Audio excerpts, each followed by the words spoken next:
Good morning. Welcome to Winnipeg. Now, I just checked my email probably 10 minutes ago. I wanted to see if there was an update from Gabe telling us he's not going to come, because that was the deal. If he isn't going to come this morning, he was going to either phone or send an email. So far, so good. Don't want to be wasting a bunch of time with small talk here about the weather or the fact that we might have a sunrise this morning. I don't know if it's any good. I'll put it at the end of today's episode, if I remember. I forgot to check for the walkers yesterday, but I'm sure they came by. Maybe I'll do that later. We'll see what happens. I am just going to interrupt here to let you know that our friends Dawn and Bridget did come by. They came by both yesterday and today, pretty much at the same time. And once again, it was cold and dreary, but they came by. Yeah, I don't want to be filling up this episode with a bunch of stuff about me. I want to let Gabe have the table here and do his show and tell. And yeah, I think he's planning on. Well, you know what? There's no use me talking about it. Let's just sort of wait till he gets here. We are on step 13, but we're not going to start it today. We'll have to start step 13 tomorrow. Yeah, we finished 12 yesterday, so that was completing this piece right here. I didn't do anything else last night, so there's not going to be any rollback or anything like that. I think I'm just going to cut her off here, and all being well, the next scene we should be here with Gabe. All being well. Okay, remember I said the next time you see us, Gabe is going to be with us? Well, he's here. And look.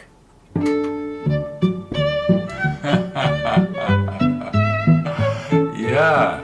Thank you, Arlene, if you're watching. And she does. She does? Yeah. Oh, I'm so honored when the gals watch, you know? Okay, I'm going to set these aside. And before you get going, I don't know if you know it or not, but I bought this paint by mistake. Mm-hmm. This is that stuff that I put on here. Yeah. It looks like this.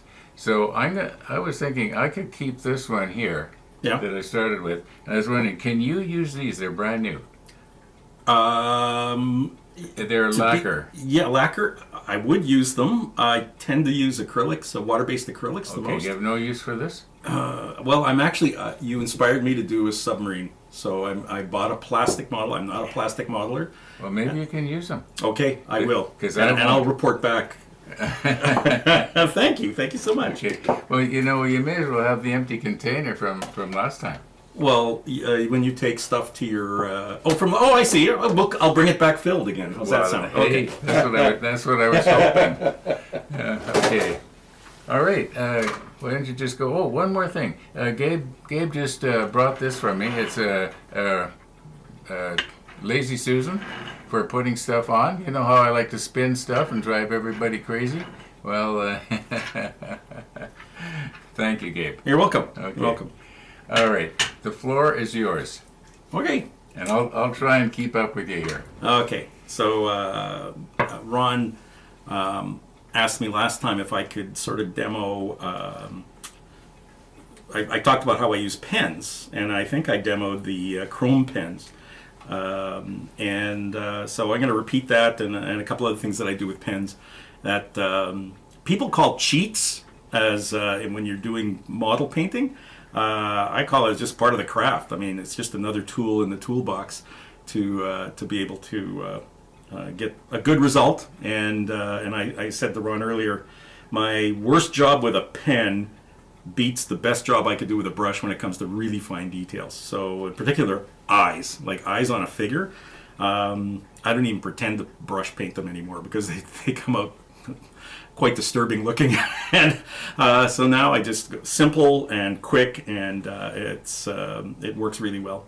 So the first pen, and I demonstrated it before, is a chrome pen.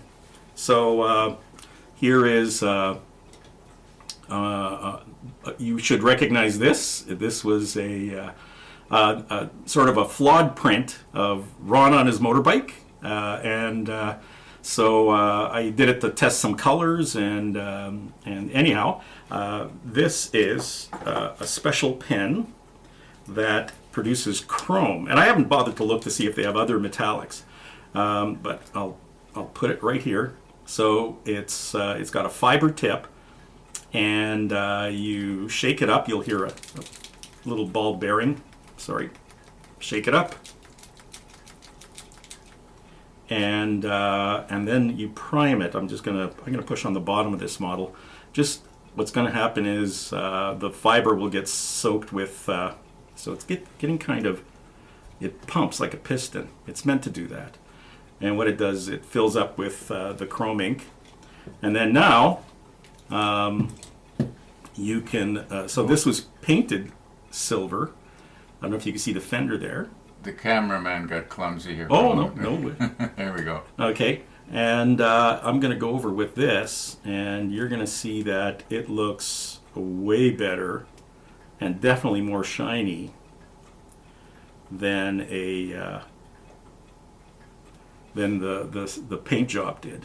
And I'll show you the rear fender to show you the difference. So there's the front fender painted with my chrome pen. And here's the rear fender, and just to prove that it works, I'll just do it again here. Now this is I happen to pick a narrow. I have different widths of these pens, so anyhow, it's like magic. It's like it's being plated,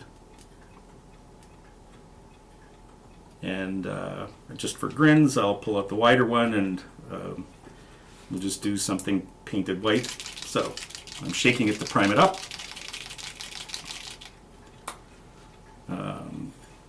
Just pump it a few times to get down into the fibers. And then let's make sure that you guys can see what's going on. And I shouldn't have been using the big one, but I just wanted to show it off. And so the... Did those dry out? I was wondering about that. Do they dry out? Or? I haven't had these... Well, I've had these for... I'm going to say about 6 months. Mm-hmm. They don't get a lot of use, so they've been sitting there quite long. And I meant when you take the cap off, how much time do you have before it starts to I've never tested it out. If I do find out, I'll let you know. And so does the paint wick its way out then of the sort of like a felt marker, that sort of thing? I noticed that the fiber, so that fiber tip, sometimes gets dry. Just hold it still. I'll Yep. zoom in on it there. Yeah, the fiber tip. The reason I pump it is to kind of introduce fresh chrome ink into it. So I'm guessing that there is a little bit of drying, but it doesn't feel like it's crusty. Mm-hmm.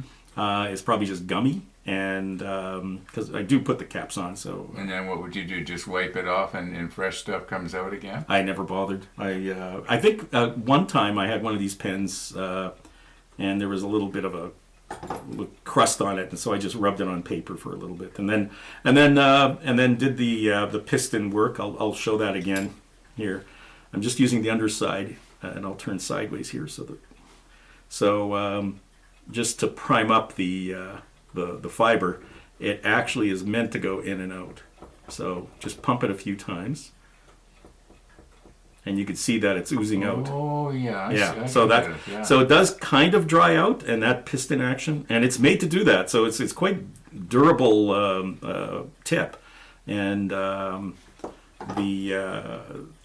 so far I've been very happy with this product. And you see, there's no paint that I have discovered that can get that lustrous. And so if you're doing anything chrome, and I haven't bothered to look to see if they've got brass or gold. I'm sure they do. So if you're looking to add details, I'm going to use it on, because I do mostly fantasy figures and little war figures for things like swords. And I've done it on one of your models. Take a look at the lens on your on the cameras of your latest, the U-boat figures that I gave you. Yes, I can see it. Yeah. And so I just, for the glass, so I thought perfect for a searchlight, something like that.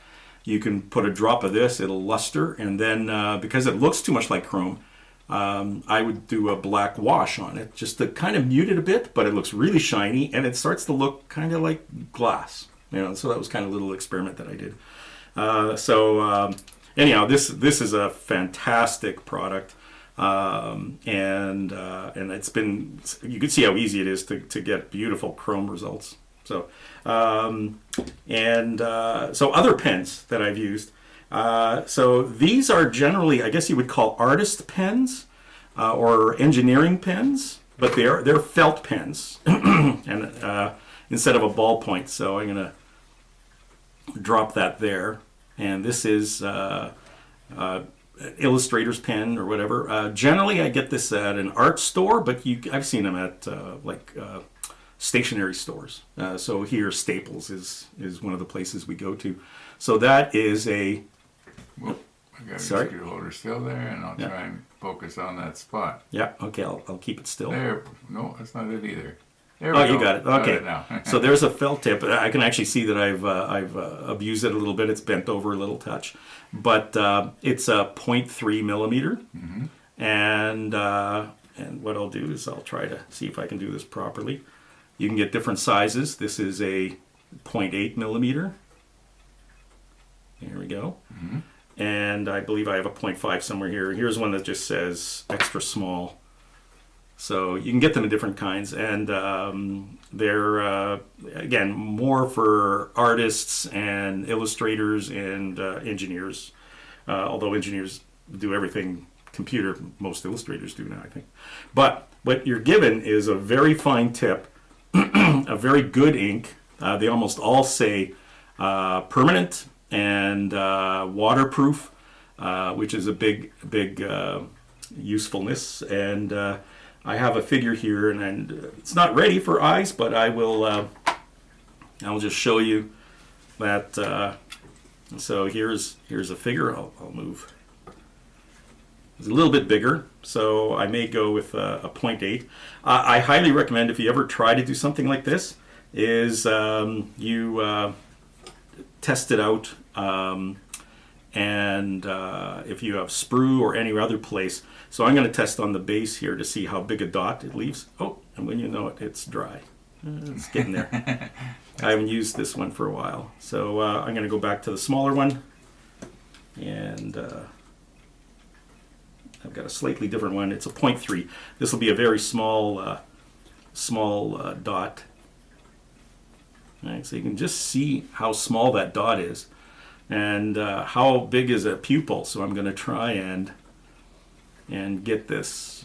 And now I understand Ron, when he's working on a model, this is not the way I want to hold it, but to show you guys. So I'm just going to go in and try and hit the center of the eye. And let's try that here. And try that one again. And not bad. I mean, like, again, so I've got a pupil in their eyes just by touching it once. There's no way I would be able to do that with a brush. The paint has to be the right consistency. I'm still not at the skill level to say, this is perfect for dotting an eye. But the pen, just a single touch, and you can get yourself a nice dot. I haven't done this because I thought, you know what? What if we had a plaid pattern? I think I can just draw the plaid pattern or stripes. And this is ad hoc, so I'm just drawing the stripes that as if he had striped material. So I think if I did a little bit better job and concentrated on it more, it'd be a little more convincing. And again, I cannot paint a line that thin. So if I want to put fine lines on something, I'm going to see if I can find one that's working a little bit better here. Striped pants, maybe. So, oops. The pen is working better. My hands aren't.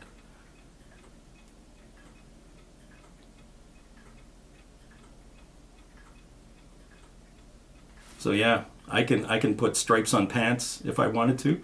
And again, if I was a little more careful, I could have done a much better job on this. So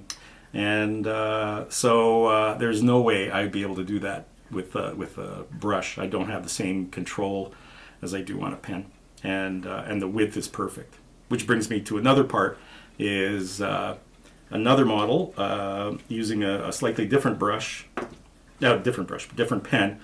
This is an overhead marker, and this was the tool of my trade when I was teaching, and so I have tons of these.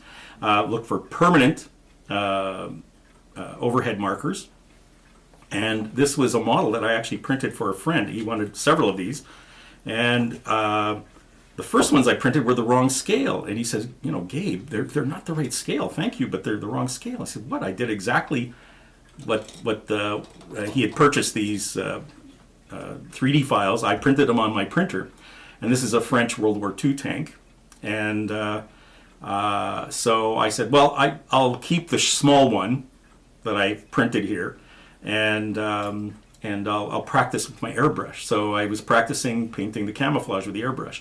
And the pattern historically is that each of the patches has this black outline.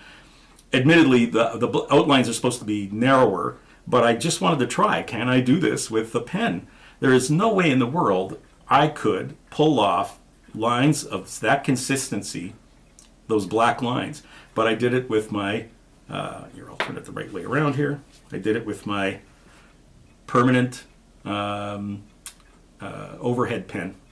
And it sits there. It's not rubbing off. It's doing well. This hasn't been varnished yet. The one thing I do recommend, that if you're ever using any kind of pen, doesn't matter which brand it is, I would test it out on sprue or whatever. Go through the exact process that you use to paint. So if you prime, with Vallejo primer, put the Vallejo primer down, paint with your AK acrylics or your Mr. Color or whatever you're doing. Do that exact same process, draw on it to see if it doesn't bleed, because that's important, that it doesn't bleed all over the place and it stays where you put it, and then go through the varnish step to make sure that the varnish doesn't bring it up. So before you use these, test them out, and sprue is a perfect place to test it out, or if you got an old model, and I would definitely do that. So that's pens as kind of like a cheat. So I don't call it cheating, it's just another tool in the trade. Now the other thing is brushes.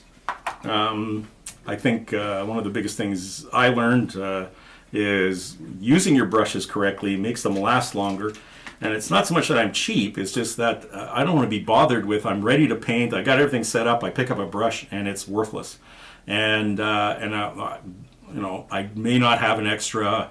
Do I need to run out to the store just so I could paint? Then I lose all interest in painting. So I've developed a habit of not of using my brushes from the outset. And one of the things I said earlier is I don't store my brushes when they're wet. I don't store them vertically. I just lay them on my table. But just lately, because I got a new printer, I got a different type of not a resin printer, but a FDM printer. I've been printing all kinds of gizmos for my workshop, and I'm actually using this one backwards. This is a little holder that keeps your wet brushes separated, and I'm supposed to have them this way. And what they are is, the reason you don't put them vertically in a cup when they're wet is that any paint, and I'm gonna flip this around. Sorry, Ron. I know I'm the cameraman is being put through his paces today. So you can see there's a slight tilt away from me, and so when the brushes are wet, put them here. A little bit better than laying them flat on your table.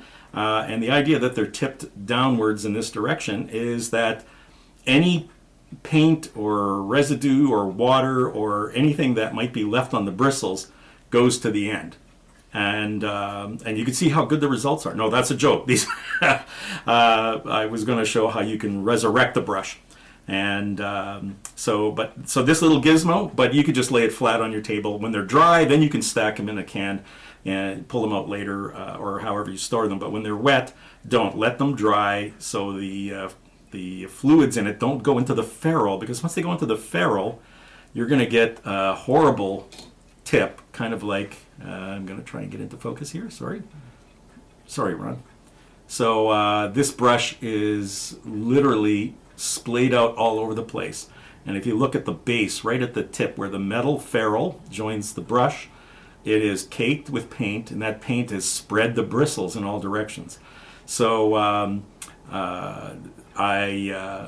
you may not believe this, but I did not do this to these brushes. This is the work of my sons who say, "Hey, Dad, can I borrow or can I paint?" Yeah, go ahead. And this is what they consider clean. And I get angry and I throw them aside. When I get a chance, I'll clean them. So I'm going to show you a product that I've discovered. If you go online, you can find many different suggestions. One that I'm going to try out when this is done, and it's going to take me forever to finish this, is just like boiling water. So freshly boiled water right out of the kettle, a little bit of vinegar and some dish soap or detergent is a great way to get brushes much cleaner. But this works tremendously, and I'll show you. I'll pick the worst brush intentionally. And so this one looks the worst. So I'm hoping that this is a good demo, and but we're live, and it's the philosophy of one take only. Hey, so you can get an idea of just how bad that brush is. It's almost more. Yep, I'll hold it there. And maybe up forward. I'm sorry. Don't move it. Yeah. I'll see if I can get. Okay. Yeah, there we go. So there's quite a bit of paint right at the base of the bristles. You can see kind of a light gray chunk, and then of course all the paint built up on the ferrule, never cleaned off. So for this product. So I'll bring this back up here. I think you have to go wide again. I'm just going to. You could dip it in, but I got a problem with dipping pen into the stock jar. So all I've been doing is I just wet a paper towel, and this works really well for acrylics, but it's also supposed to be able to work on oils. So it's just a wet paper towel. And I'm just going to start twisting it. And you can already see, just with a couple of twists, how much of that paint has come off. And that is just a damp paper towel. If I find it particularly onerous, I'll bring it back to here. I'm just going to dip it back into the bottle, just a quick dip. So it's kind of like a little bit more saturated. And I'll try to bring it back to the same spot there, Ron. Sorry. How am I doing? Okay, don't move it. I'm going to try and pinpoint focus on it. Yeah. It's kind of hard to do. I'm sorry. A lot of background. Yeah. How about if I? There we go. Okay. Yeah. So there we are. And then I'm just going to go back to, and I can even feel the paint just working off, like just tremendously. And now I'm going on the bristles instead of the ferrule. So the bristles I'm always pulling away. So the bristles are going in this direction. So I'm always pulling in that direction. I don't want to push the bristles into the ferrule, because that'll damage them and splay them even more. So with a little bit of work, and I'm not going to do it here in front of you, but within a couple more minutes, I could have that clean as a whistle. This brush actually looked like that. So it was horrible. You can just see a little bit of remnants of some paint on the ferrule, but this was very much like this one. So that's just a brush cleaner and restorer. It helps clean up and rejuvenate your brushes, and instead of them lasting a month or two, they can last a year or two easily with good use. So that's a way to clean them. Here's another thing. So this brush, unfortunately, I brought I fixed it. So it has a problem. It doesn't have a good point to it. And what I can do is a couple of things. So this one has a slight hook to it. I'm sorry, I'm moving it on you all the time there, Ron. Okay. There we go. So you can see there's a hook on it, and that hook is kind of bothersome because although some people, and I've done it at times, use that hook to get into tight places, but generally that's not a good thing for control. So I'm going to just, there you can see the hook. Yeah. So I'm going to try and work that out. And a couple of ways is with very sharp scissors, and I didn't bring mine, but you can actually try to trim. Will these work? I will try. So it's actually amazing how big the scissors are that I use. And I'm just going to trim the end just a touch. And I'm trying to trim at a tapered. I'm not trying to trim across the top. I'm trying to trim in a sort of slight taper. So I'm going to try and take off some of those bristles and see if I can develop a better point for it. So I've got some of that hook out. I don't know if you can see, not much. But I'm going to try another product. And I think I've shown this before. This is it's actually a hair product. And, I use it extensively. It's one of the reasons I don't have hair anymore. No, this is used if you want to spike your hair or anything else.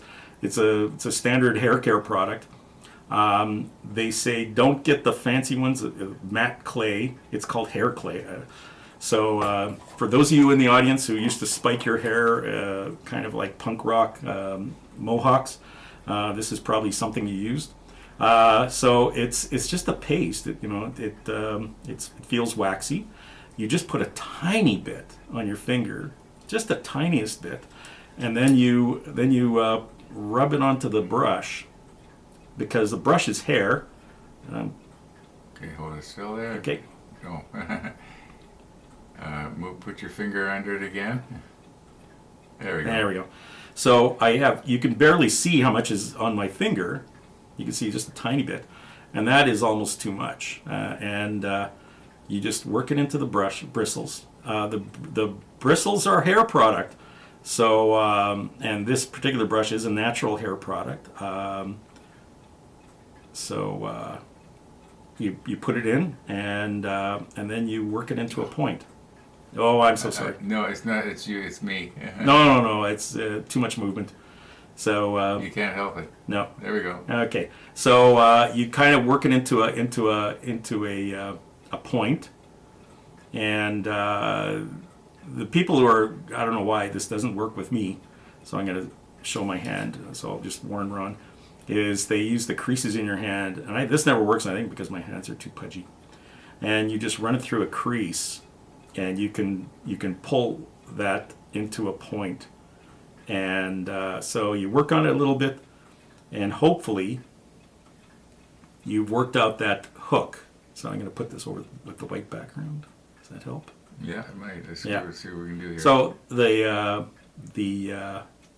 hook is a little bit better. So if I worked on it a little bit more, so this is going to get stiff like worked hair, and when you go to use it, you just dip it in water. Okay, so the hook is not quite as pronounced as before, and it's still there, but if I work on it a little bit more, I know I can straighten it out. And again, I could cut it off. I feel more comfortable with the scissors that I use. So I probably could have done a better job. I meant to bring them, but I forgot to. So maybe now would be a good time for me to restart the other camera. Yep. Okay. Cool.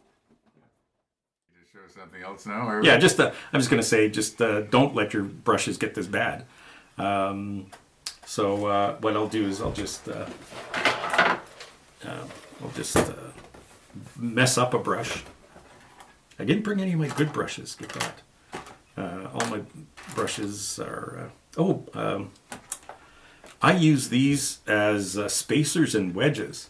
So if you ever want to nudge something over, I use it. Oh, yeah. I use it in the back of this stand when the stand kind of rocks. Yeah.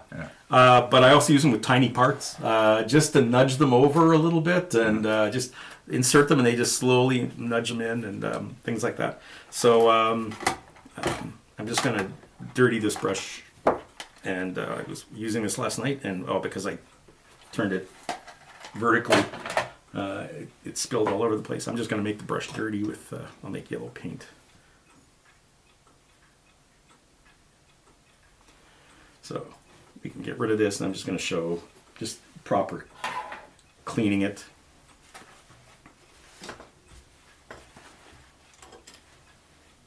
Okay, so one of the things I really recommend is don't let your brushes get in a bad shape to begin with. So if you practice good cleaning habits, your brushes will last long. You won't have to use this. Like, I barely use this. It's rare that I use the Restore. But here is a pen that I liberally put on some yellow paint, and I just want to show you how I clean it. I usually have 3 wells, but I come here with something a portable one with 2 wells. So the first one is has got some, and I just use hand soap, liquid hand soap, and there's no particular reason other than right beside my workshop is the water closet, and I don't have dish soap there, which I could put. So people usually use dish soap. So water with just a little bit of dish soap, and I just go in there and work it around. Never, one of the things you never do is leave a brush in there. You're gonna curl your bristles, and you're gonna have the same problem with before working out hooks, and you can pretty well damage your brush, so it becomes useless. So you get most of the paint off, then onto a paper towel, and always pulling away from the like in the direction of the bristles they're pointing. You pull off, make sure there's no paint in the ferrule, which, by the way, I think I've said this before, is don't dip your brush all the way into your paint. You shouldn't dip it past halfway, because that avoids getting paint in the ferrule. So work with the, think in your mind, I'm using only the third of the brush, the most distant third of the brush, and you'll end up using half the brush, but you won't get all the paint to the ferrule. And so that keeps the paint out of the ferrule, but this same process, just cleaning it. So just soapy water, and then a paper towel, and I'll check again just to, I'll bring it right back, Ron, and that there's no more yellow paint coming off. And so it looks fairly clean to me. And then regular water. So I go back to the second well, which is strictly clear water, and never put a dirty brush at all in the clean water. And that actually takes a lot of practice. I don't know how many times I've put the dirty brush in the clean well, so I got to start over again. And then you can go through the same process of bringing it to a point. You can get your clay, you can do all kinds of things, and the idea is to get your brush back to where it belongs. And since it's wet, we put it on our little stand, either lay it flat or on my newfangled stand that angles them this way. There, for those of you who might want to play with 3D printing, there's tons of different designs. I found better ones since this, but since I printed it, I use it. So that's a little bit about brush care, and I think that's about it, is it? Yeah, I think so. Well, that was very good. Right. Thank you very much. Hey, you're welcome. Okay, I hope you enjoyed that. I learned a little bit. I won't remember too much of it.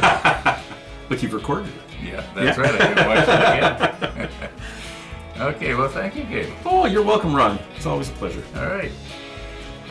Okay, you know what? This episode's gone on pretty long, a little longer than usual, so I'm going to say thanks for watching, and all being well, we're going to see you tomorrow. Oh, I was going to ask you, do you miss teaching? Parts of it, yes.